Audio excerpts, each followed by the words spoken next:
করে দেয়।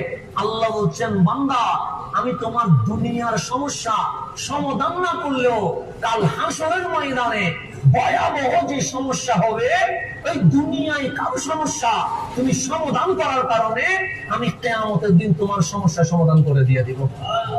তারপরে আল্লাহর হাবিব বলেন, মান সাতারা মুসলিমান, যে ব্যক্তি একজন মুসলমানের দোষকে কি করবে, গোপন করবে, সাতারাহুল্লাহু ইয়াউমাল কিয়ামা, কাল হাসরের ময়দানে আল্লাহ তার দেখে তার সমস্ত গুনাহ গোপন করে তার জান্নাত উপহার দিয়ে দিবেন। এটা হচ্ছে বুখারী শরীফ। এরপর আসেন মুসলিম শরীফে আরো কি বলছেন। এই হাদিস এখন যেটা বলবে এটা মুসলিম শরীফের।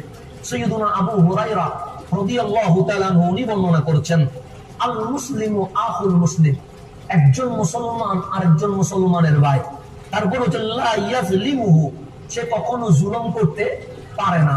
2 নাম্বার ওয়ালা ইয়াখজুলুহু, সে কখনো কাউকে অপদস্থ করতে পারে না।